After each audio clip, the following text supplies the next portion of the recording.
To the surface. To the surface. To the surface. To the surface. Every night we redefine, living life, we're never fading out. He will rise and multiply. Welcome to the Chirosation, where chiropractors share their stories and lessons learnt in practice. The intention of the Chirosation is to provide resources and a community that will help chiropractors realise their innate potential. So join the Chirosation today. In this episode, I have a conversation with Dr Anna Heath from Eastern Bay Chiropractic. It was great to catch up with Anna and hear about her incredible success after starting her own practice last year. During this episode, she shares her story of what inspired her to become a chiropractor, the importance of creating a great team to support you, understanding the business side of chiropractic, and taking actions to make your dreams a reality. Anna's practice has grown so fast that she is now looking for an associate to help her with the overflow, and was awarded the prestigious Horizons Emerging Business Award for 2016. Anna has an inspirational story and drops so many gems during this conversation. So without further ado, enjoy this Chirosation. Welcome to the Chirosation. Today I'm very excited to have Dr. Anna Heath on the line sharing her story and experiences in chiropractic so far. So welcome, Anna. Thank you. Hi. So just to start off and to let everyone know a little bit about your backstory, what got you into chiropractic in the first place? I guess this is definitely a question that we get asked all the time. I grew up in Whakatane, so I have we're located in the Bay of Plenty of New Zealand, and I grew up on a dairy farm with my parents, so I have quite a sort of rural background, and I grew up quite active with sports and did motocross and all of that sort of thing growing up. So started chiropractic care not as young as some people. I was around about 10 years old, and that was through an accident that I had. Just fell off my bike one weekend and I had a sore back from it, so my dad was like, oh, we'll take you to a chiropractor, and I guess it sort of all started from there, the interest in the body and how it all worked, and I think too, just how well it does work when it's working properly, and what can be done to assist with that. So my interest kind of sparked there. Nice. But it wasn't until a bit later on in high school that I... Yeah, I was just about to say, later in high school. So were you quite into sports all through that time, and that's what inspired that interest in the body? Yeah, definitely. Sports is the main trigger, and just knowing how the chiropractic care really helped me with my sport and just keeping on the bike as well. Yeah, not falling off again, right? Yeah. So what was the biggest difference you noticed? Because it's really interesting for me to hear about, because I never had chiropractic care as a kid. It was just something I didn't grow up with and didn't really discover it until an adult. So actually hearing chiro kids and their stories, because I think that's such an interesting cohort of people who have experienced life in a very different way. So what was it about seeing the chiropractor that you associated as a kid with doing better in sports? Yeah, it's funny because even now when I talk to people and they're like, oh yeah, I saw a chiropractor since, I was born, I wouldn't even consider myself as a chiro kid because I started seeing a chiropractor when I was about 10, but I guess you're right, 10 is still quite young. But yeah. The association, I guess, I don't know, I've really never thought about it like that. I do know that it was something that my whole family used, and it sort of was a normality for us. It Cool. wasn't definitely, we didn't feel any different, I guess, from other people by seeing a chiropractor. But the more you talk about that to your friends when you're at high school, they're all kind of like, oh no, we don't go to a chiropractor. So I guess you kind of learn sort of having those conversations with people that maybe it isn't the normal thing that everyone does. Is that kind of how you were asking? Yeah, no, that absolutely is. Well, I was just really curious about it because it does seem that, chiropractic for some families is completely a normal thing. And I know that you in practice now you have a particular interest in kids and families and wanting to look after them, which is amazing. But for me, having not grown up with it, it's really interesting how it's perceived as such a normal thing for chiropractic families, but everyone else in the community, it's not even a thought. People aren't even aware that chiropractic exists at all. Yeah, and I think it's becoming more and more experienced by families nowadays. Like, just Certainly. even talking to the older generation in our community in Whakatane, their understanding of chiropractic is very different to the families that I'm seeing that have got newborn babies that have actually researched it and educated it, and they've made that decision on their own to see a chiropractor. So awesome. I think, and I don't know if that's our education that's doing that, which is awesome if it is, but yeah, I think awareness is definitely growing around chiropractic and what we can provide to these families and bubbies. Certainly, and I mean, I definitely agree with that. There does seem to be this kind of perception change, and you can see it with, you know, how popular, you know, food and exercise and this whole kind of green living movement that's just exploded in the last few years is people are being a lot more proactive about their health, and they're really looking at ways to make sure that they're living the best quality of life that they can. And do you feel like that's what you're providing to the people in Whakatane? Absolutely, yeah, absolutely. Sweet, we're on the same page. That makes things easy. That's good. So obviously started out chiropractic as a kid, saw them kind of throughout your teenagehood, and then when did you really think, yeah, I want to study and be a chiropractor? Yeah, I guess, so my understanding of chiropractic when I was a kid is very different to how I understand chiropractic now. Sure. We didn't have the same kind of education through the practice that I was involved with as what my patients get now, if you know what I'm saying. Yep, totally understand. and there's a few other chiropractors in Whakatane. This is the community that I grew up in now that I'm practicing in. Things haven't changed. The education is still very different to the education that I give to patients now, in the respect that I actually educate my patients. Yeah. I love the other chiropractors in this community, and we all get along, like a house on fire. But definitely, I think the understanding has changed a lot through my education, and I think it was the turning point for me deciding that I really wanted to study chiropractic was actually I was looking at studying physio, as a lot of people do, sort of when you're going through high school and you have an interest in the body and sport. And I went up to Auckland and checked out the physio school and everything like that, and just really struggled with the philosophy there, or the lack of philosophy. They really were looking for an A grade, like superstar academic student, and they weren't too worried about the personality of that student and whether or not they could actually hold a conversation with the person. And here I am, just like an average student, but really passionate about learning more about the body and quite a, bubbly sort of personality, feel like I can get along with people and that sort of thing. And to me, I didn't feel like I was the ideal candidate. And at the same time, I felt like physio was missing a piece of the puzzle that I was really, really interested in learning, and that was that holistic approach to the body. So it was actually at that time that my chiropractor was like, hey, how's your decision going on what you're going to do for uni and study? And I said, I'm still kind of thinking physio, but it doesn't really float my boat or answer all my questions or fit right with the sort of the feel that I was looking for. And he suggested at the time that I go and listen to one of the talks that the college was putting on at Fennell Family Chiropractic in Rotorua. Cool. So it was one of their recruitment talks. Yeah. So this is where the full circle comes around. Yeah, I was just about to say. Yeah, so I went along to one of those talks, and my mum came along with me, and we both left there with a smile from ear to ear, and really felt like I knew where I needed to be going, and that felt like the best fit for me in terms of a career. So I was about 16 at that point.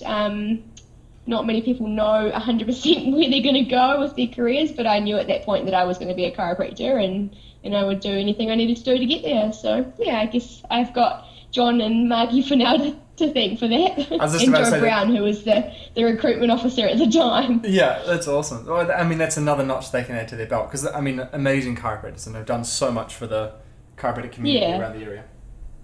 That's awesome. So, and are you still in touch with the Fennells? Yes, I am. They were actually, they all popped over to visit me this week, earlier on in the week, to have a look at our new X-ray machine, because they're looking at putting a machine in as well. So it's really cool to be able to give back, and we joke about it still to this day, that first day that I got introduced to chiropractic as they know it, as we know it. Yeah. How cool is that? That is really full circle. So then, I mean, jumping in that circle, because I think it's such a fantastic story, is then, you know, obviously going through college and graduating, which was amazing and a journey in itself. And, you know, maybe if you feel like talking about that, you absolutely can. But what then inspired you to say, yep, I want to be a recruitment officer for the next 2 years, or the recruitment manager for the next 2 years? So I finished my studies. I was pretty worn out, as we all are when we go through chiropractic college, but, you know, still super inspired about chiropractic and what we do. And the opportunity was offered to me. So it was described to me as, do you want to be the face of the college? And I was kind of like, do I want to be the face of the college?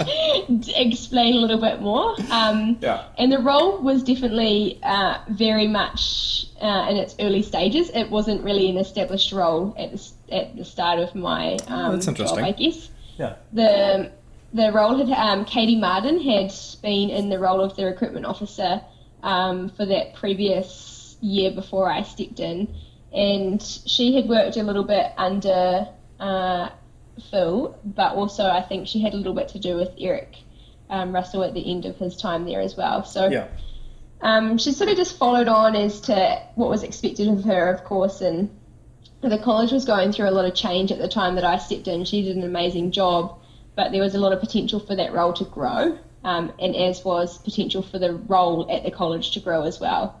So that sort of inspired me a little bit. I very much am somebody that likes a challenge, and I could see that this job was waiting for me or somebody to step in and really turn it into something else, which was quite exciting for me. And also I liked the idea of learning more about the communication of chiropractic. I also really saw it as an opportunity to network amongst the profession and, you know, get into different practices and really see how a practice works on a day-to-day basis. And of course the travel aspect of it was a big pull for me as well, just wanting to get out there and see a little bit more of our beautiful country, but also the opportunity to do some international travel. So that was kind of what made me be like, yes, this is what I want to do. And I didn't really see it as a first job, but I saw it as further growth and experience as a chiropractor for me going out into the big wide world. Absolutely. And I mean, that's what it is. I recently had Sam Keeling on, who was the recruiting manager or officer last year, and she's moved on to actually similar processes. You potentially start out her own thing, so I wonder if that's a trend there. But we may have had conversations around that, yes. Ah, very interesting. Oh, there you go. Good. So really interesting, because she said very similar things to you as well. And I think it is an amazing opportunity to, you know, actually get your, you know, actually see around New Zealand what the other officers are doing, but then internationally as well. I think it's an amazing opportunity. It's such an amazing opportunity. And, you know, to start with, when I first stepped into the role, because it wasn't really a role that was known, and it sort of evolved from there, my friends or our fellow classmates were all kind of like, what are you up to? You're not going into practice, you know, that's a bit of a cop-out, isn't it? And I was like, oh no, you know, like I can really see some value in this. And it wasn't until probably about 6 months into the job that they're all like, oh my God, how did you get that job? You know, like, how did we miss out on that? And I'm like, yeah, see, told you so. It's just because I'm more photogenic. You know, they wanted a pretty face for the college, right? I was really willing to experience that and take that opportunity when it was offered to me, which is, I'm really grateful for it. And I feel very privileged to have been able to do that, because it's really set me up for this next stage. So then what would you say, would you say the biggest challenge of that role was the unknown? Not having really any guidance of how this role is actually meant to be done? No, absolutely not. I love that.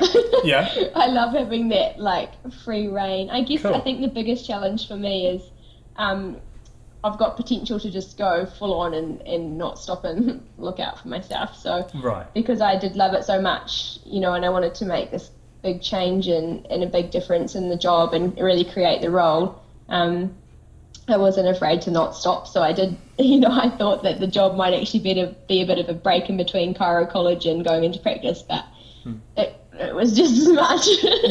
But that's all good, you know, it was really exciting and a lot came of it. I think the biggest challenge was deciding to leave it and to move on to my next chapter. I could have stayed there forever. I really enjoyed it.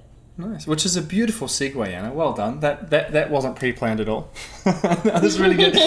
So what? Tell us about that next journey, and what made you feel like, yep, it's time for me to move on, and then also take on that massive responsibility of I'm moving home to start my own practice. Okay. I went into the second year as a recruitment manager with the college, knowing that I really wanted to see some of the results from the hard work that we'd put in the year before, but also just to make sure that that job was going to be left in a better place than when I found it, and to know that it would be at a stage that it could be passed on to the next recruitment officer or recruitment manager. Nice. As you know, as a sound job, and they could pick up where we'd left off from, because we had achieved some pretty cool things, which I am really excited about. And I spent that last probably 6 months starting to think, like, what am I going to do next? And do I want to go and do some more locuming? Because I'd done a little bit of locuming while I worked for the college as well, just because I had quite a bit of loo day, here and there from working extra hours. So I would take some leave in the school holidays and go on locum, and that was take some leave and go on locum.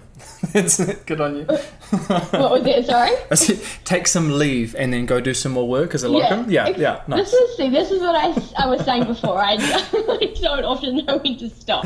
Yeah. So I sort of had that opportunity to locum. I always knew that I didn't want to be an associate. I just thrive too much on a challenge, and I felt, not to say that associate's not a challenge, but for me, I needed something that I could start and I could see through, and I could really learn as I went, sort of thing.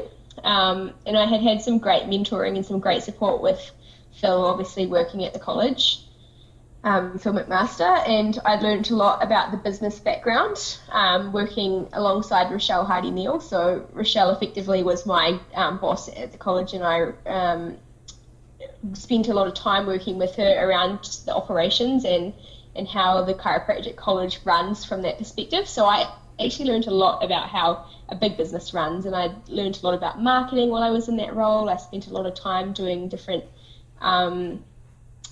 marketing sort of schemes and stuff for the recruitment of students, especially internationally.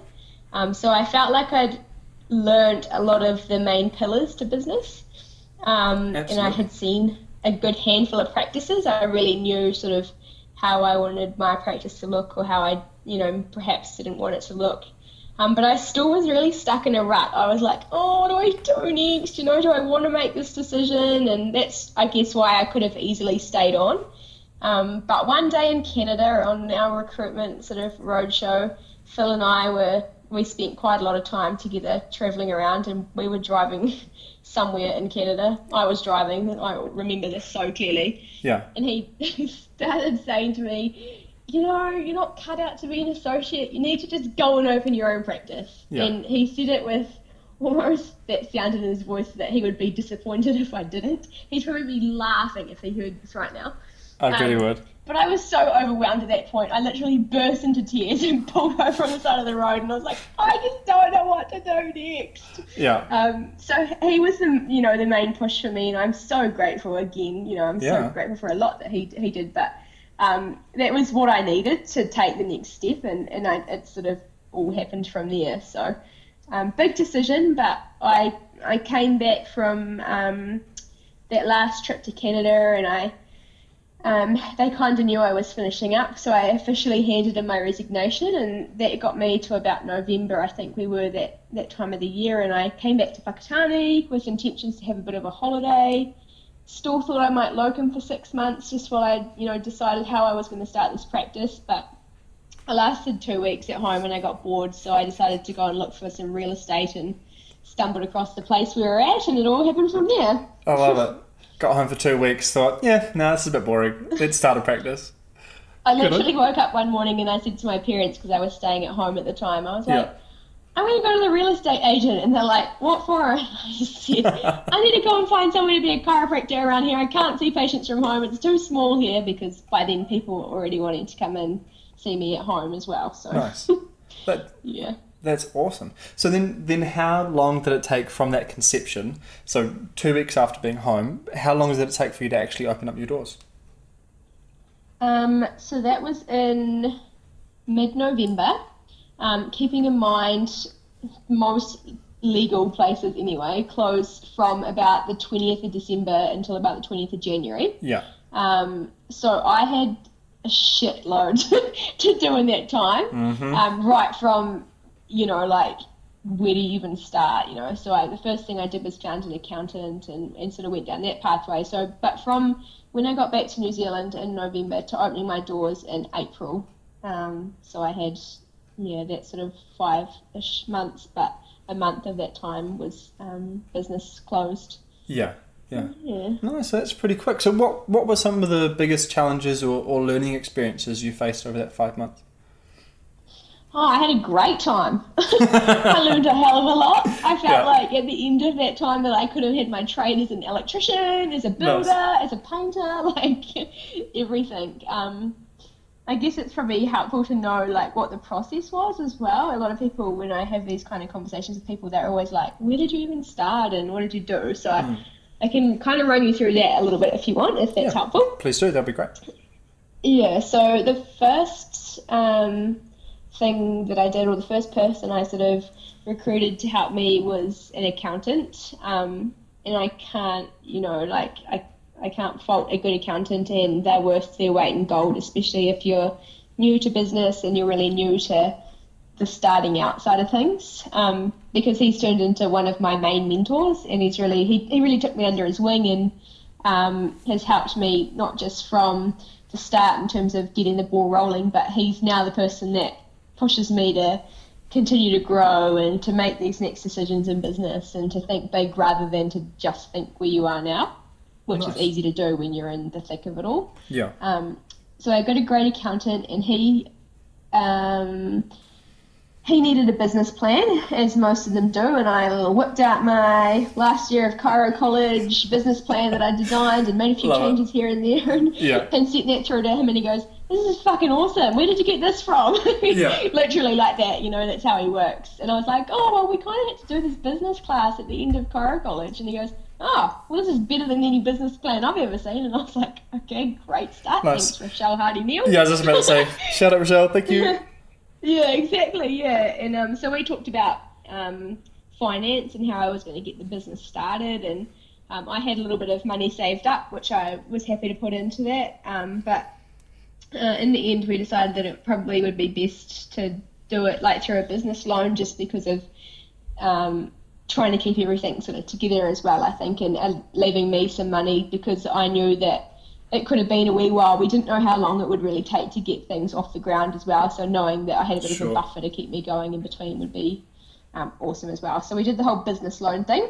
Nice. And I was kind of like, well, I bank with ANZ or I should say X-Bank, because we don't want to bag different places. But I bank with this bank, and my parents have banked with that bank the whole life, and my parents have, they're quite successful in business as well, and they've got their own sort of property and trusts and stuff, and I sort of thought that the bank would support me in what I wanted to do.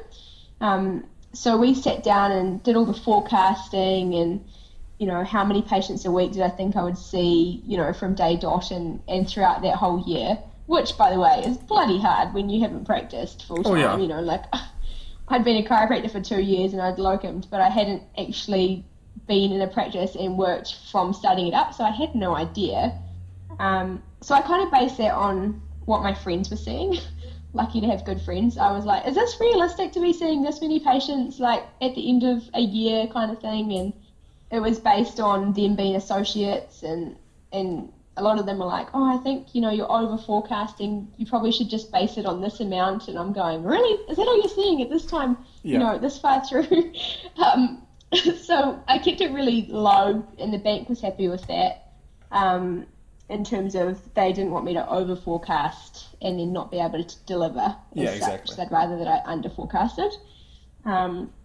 So I trotted off with all my business plan and forecasts and stuff that I'd done with my accountant, and I had a meeting with the first bank manager at X bank that I mentioned before.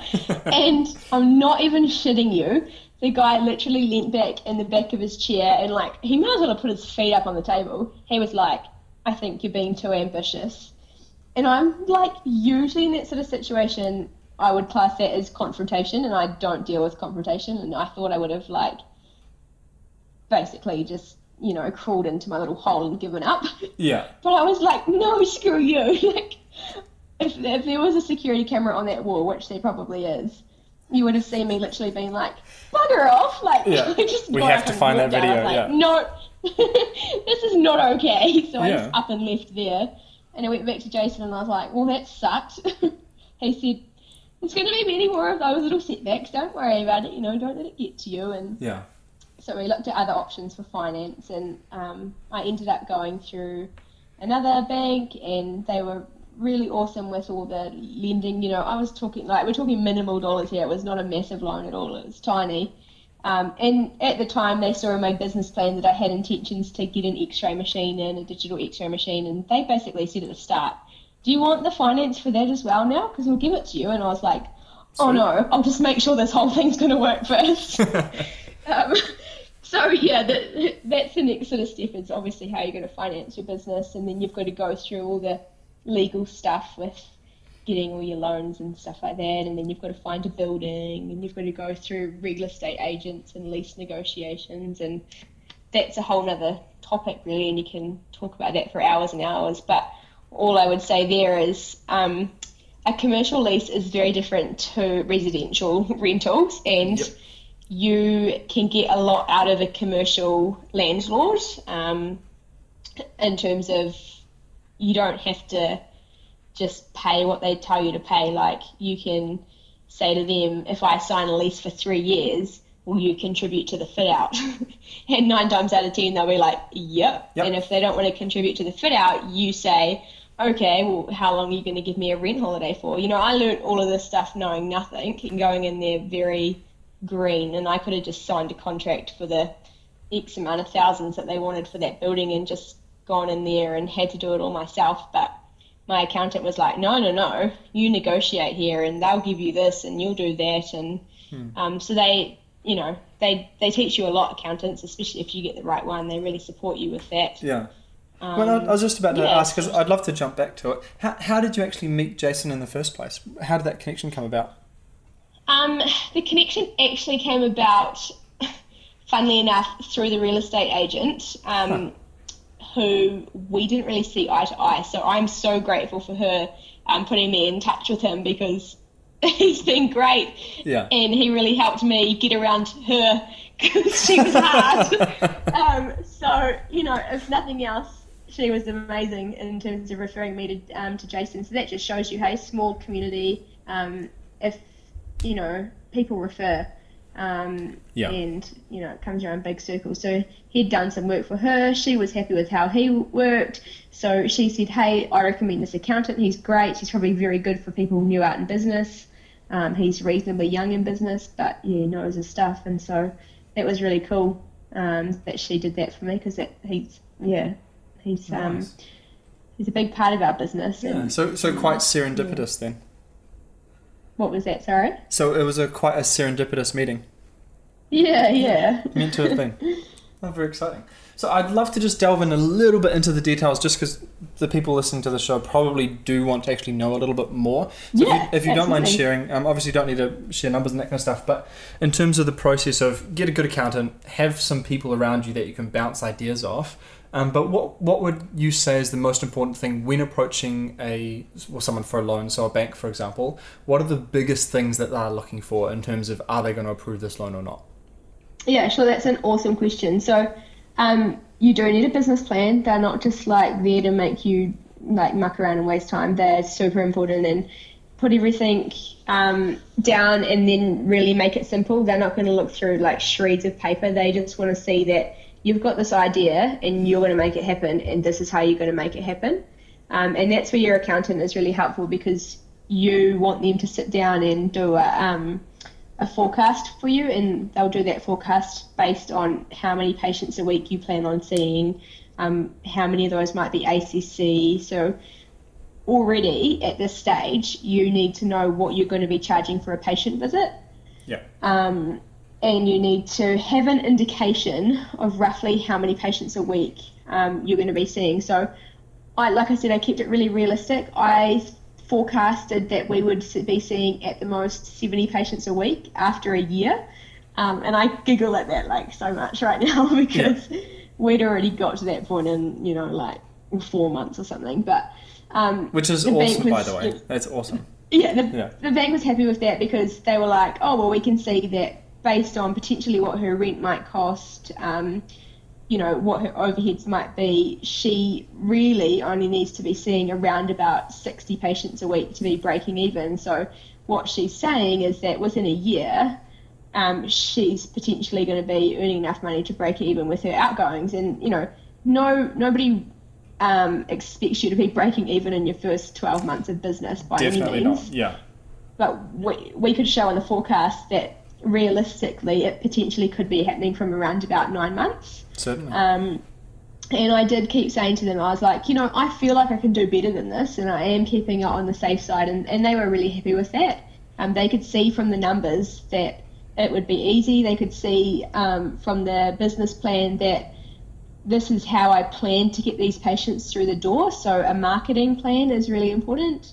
And they could also see that I was driven and prepared to really go out there and drum business up. So I had plans to, go and speak to the midwives early on in the community, and they could see that I'd grown up in the area, so I had the connections through different people I knew in the community. And they could also see that I'd chosen the location of where I was going to set my practice up to be quite central, with the intention to obviously bring in people from central business district areas to sort of walking distance to our practice as well. So all of that, they just want to see that you've thought about it and that you truly believe you can make it work and you're not just trying to pull the wool over their eyes.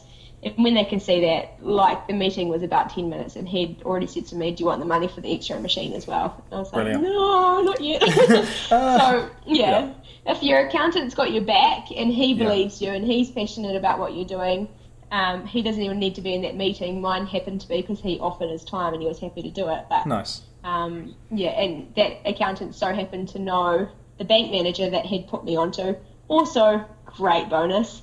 So, and that guy, the bank manager, happened to be, right up there in the partner sort of lounge side of business, which is apparently, he tells me after that meeting, where they do multi-million-dollar deals. And I was like, oh, great. So my 30,000 is like cents to them. Yeah. So which it is. And we laugh about it still to this day. So yeah. No, good on you. It's not what you know, but who you know. It makes a big difference. And then, because I just want to jump into that a little bit as well. So this is a double-headed question. So are you ready? So obviously going home, bit of a home field advantage. You've got friends and family and roots in the area. So that definitely means you're part of the community, which I think is so important as a chiropractor. So how much do you think that's helped you in terms of the success of your business? And then secondary to that, how much has that helped you to get good employees? Because I know that's a massive factor with a successful practice. You have to have a good CA. So how do you think you've managed all of that? I absolutely think that going back to a community that I grew up in is a massive help. And we are a smaller community in Whakatane, so there's about 36-ish thousand people in the wider community, so that includes places that are about half an hour drive away as well. So a smaller community, it's a rural community. People get stuff when it's simple, like you don't have to make it amazing or flash or anything like that. They just want like good sound advice and a good sound service. So, if you provide a good service, then they are going to recommend you, and, send friends and family in to see you as well. So yes, growing up in this area has been a great help. And the news just seems to travel so fast. We don't advertise anymore now, other than through like Facebook. I do no paid advertising. It's all through referrals, which is awesome. That's phenomenal, Anna. That's awesome. Yeah. That's incredible. Saves you a lot of money, I can tell you that hell much. Yeah. And then the other part of your question around staff, Yeah, definitely. So the two people that worked for me, Di and Lucy, I knew both of them from different walks of life. I went to high school with Lucy and I played squash with Di. Di's older, she's my parents' age. She knew my parents through like dairy farming and stuff. She'd done a lot of admin sort of work for her husband through dairy farming. They owned a few farms themselves. But neither Di or Lucy had any experience in chiropractic. Which probably in Whakatane, when I first came to the town, there were a few people out there that, you know, maybe knew a bit about chiropractic, but again, it comes back to that education. The education was never really here, so really anybody that started working for me, there was a lot of education to sort of assist them with and and get them up to speed with. So it was cool having like a blank canvas as well, because they all really get it how I get it now, because they haven't been taught any other way, which is cool. Nice. And Lucy, she's my age, obviously, because we went to school together.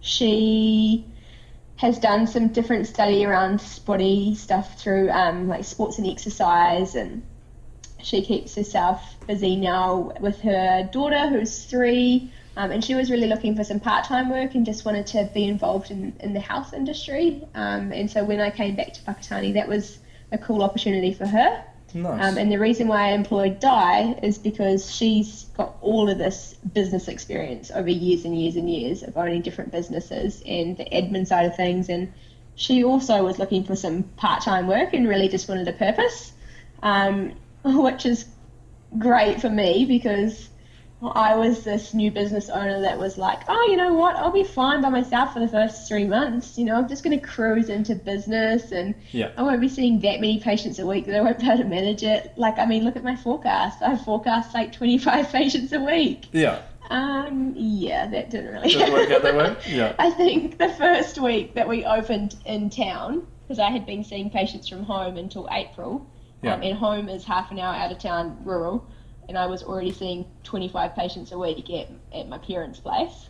The first week that we were in Whakatane, doors opened and I had like 50-something patients, and like 30 of them were new patients or something ridiculous. So. Nice.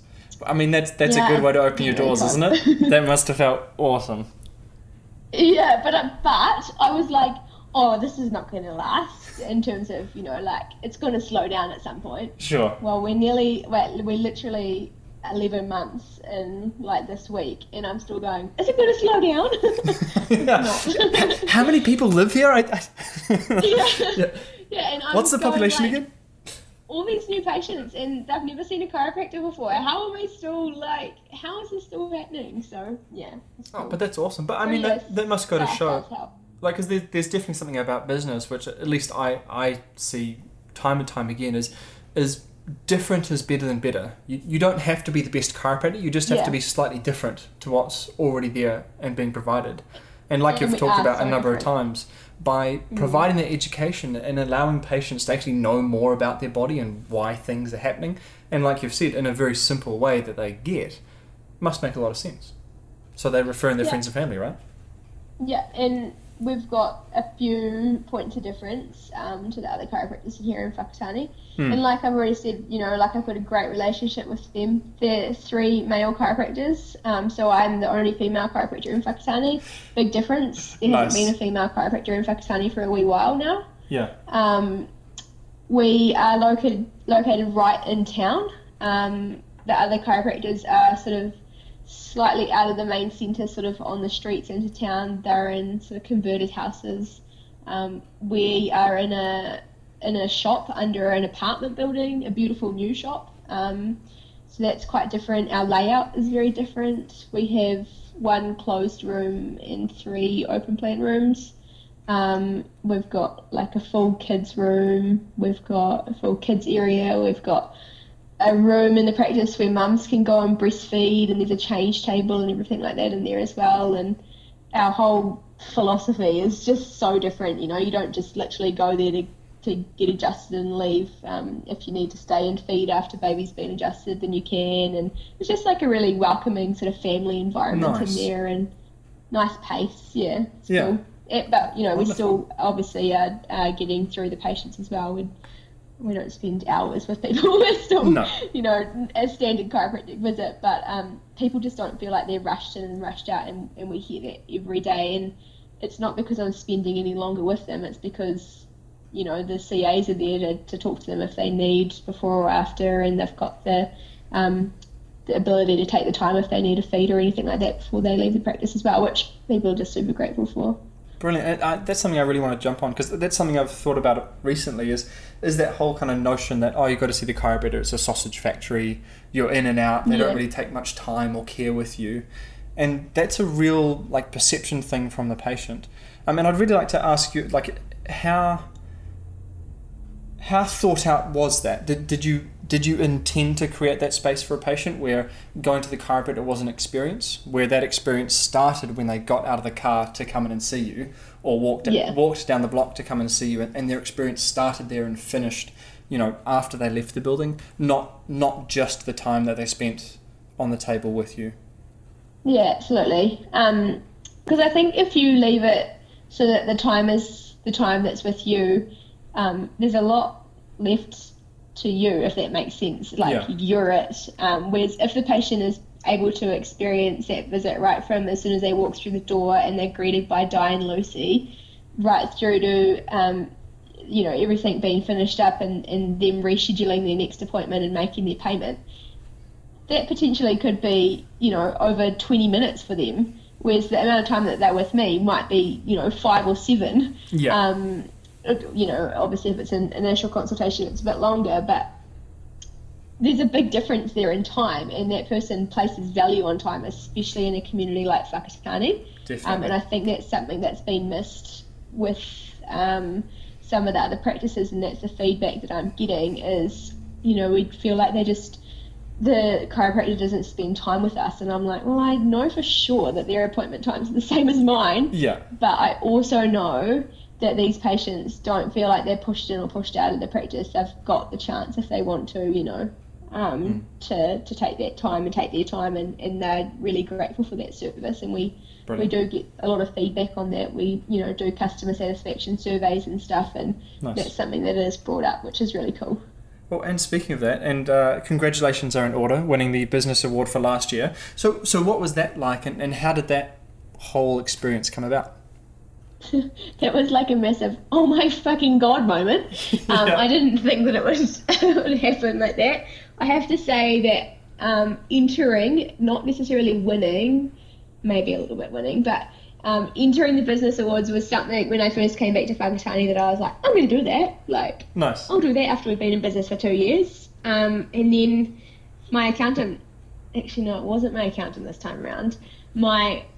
One of my CAs, Di, was like, so did you know the business awards are coming to town this year? And I was like, because they are biannually. I thought they were every year. And she goes, no, it's just this year only, and you can't enter next year. And if you want to enter as the emerging business category, then you have to do it this year, because otherwise you'll be over 2 years old, which is the criteria.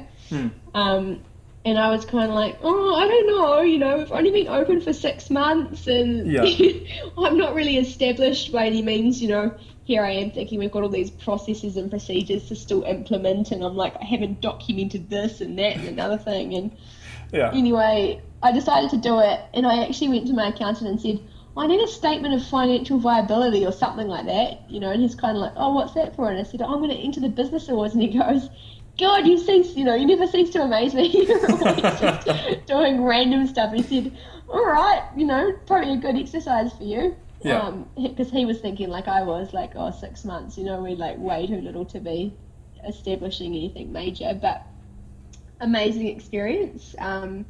We're members of the Chamber of Commerce, and that, as most people would know, the business awards throughout New Zealand are run through the Chamber of Commerce. Great exercise. You learn a lot. You're guided by professors from Waikato University. They do all the judging. There's sort of like a process that you have to go through, and there's a lot of paperwork you have to do. Right from staff management through to how environmentally like set up as your business and all of that sort of stuff. And Wow. and yeah, I didn't think we would win it. We had a lot of competition in our category, and a really good friend of mine who is in business in Whakatane, she's a graphic designer. They had been in business almost 2 years. It would have been like 2 years the week after the business awards, and I thought they would take it out. But when we were at the awards, they got called out as runner-up, and everyone kind of looked at me, and I was like, oh, well, there's still, like 7 other people in this category that could win it. And then our name got called out, and I was like, oh my God, what the hell? It's me. So, what the heck? So, we took that award out, and it was just, I was just like, whoa, I still am now, really. But it was I guess a good pat on the back to know that we must be doing something right in business to be acknowledged with that, alongside some really, really sound businesses in Whakatane. So, yeah, it was cool. It was neat. That is really, really cool. And then on a similar topic, what's the dream and vision? What's the future of Dr Anna Heath and Eastern Bay Chiropractic? That's a really cool question. So as part of like my business plan, I guess I had set all of these like goals up to sort of 5 years, lots of 2-year goals, and we kind of like met all of those goals already. So awesome. I'm at the moment just sitting there going, how do I move forward? Yeah. So there's lots of planning happening at the moment. We are looking for an associate. The practice is ready for an associate. We have a really good patient base now, and we're still growing. I would love to be able to spend a little bit more time working on the business as well. So in order to be able to do that without obviously compromising the service that we're providing in terms of our hours that we're open and stuff, I think an associate would be a great attribute to the business. So that's sort of the next step for us. We've met these patient number goals.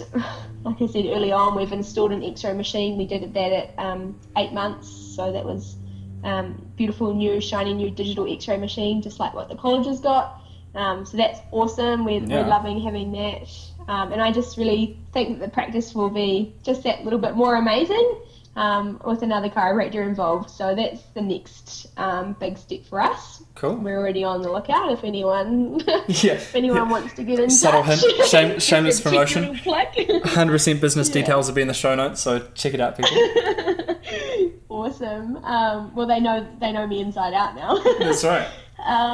And I guess, I just really want to see the business grow into itself. It's taken off, and I have absolute faith in the fact that we have built a really nice sound foundation, and it's been tested throughout this last year, but I feel like it's in a great place, and I really look forward to seeing what comes of it moving forward, and just providing that sound chiropractic care to the families of Whakatane, which is really exciting. That is awesome. That is really exciting. And what a great story. So thank you so much for sharing. If any of the listeners are really interested in reaching out to you and getting in touch, what's the best way to get in contact? Yeah, sure. So we have Eastern Bay Chiropractic has a Facebook page, and that the message on Facebook will come straight through to myself or the CAs, and they can pass it on to me. Otherwise, you're more than welcome to send me an email, probably best admin at easternbaychiropractic.co.nz, or you're welcome to get in touch with me, and we can have a phone chat as well. I'm more than happy to tee up a time to talk to anyone that might be interested too. Anna, thank you so much for coming on the Chirosation today. Really appreciate it. What an inspiring story, and look forward to chatting again soon. Awesome. Thank you, Ben.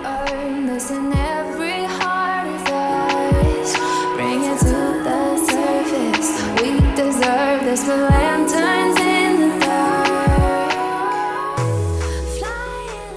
Thank you for all the support you've been showing this platform. If you have any ideas for future episodes, or you'd like to be involved, send me a message through the website or your preferred social media. For the resources mentioned in this episode, check out the show notes or thechirosation.com. If you enjoyed this episode, share it with a friend and leave a comment on Facebook. Now go out there and start a Chirosation today.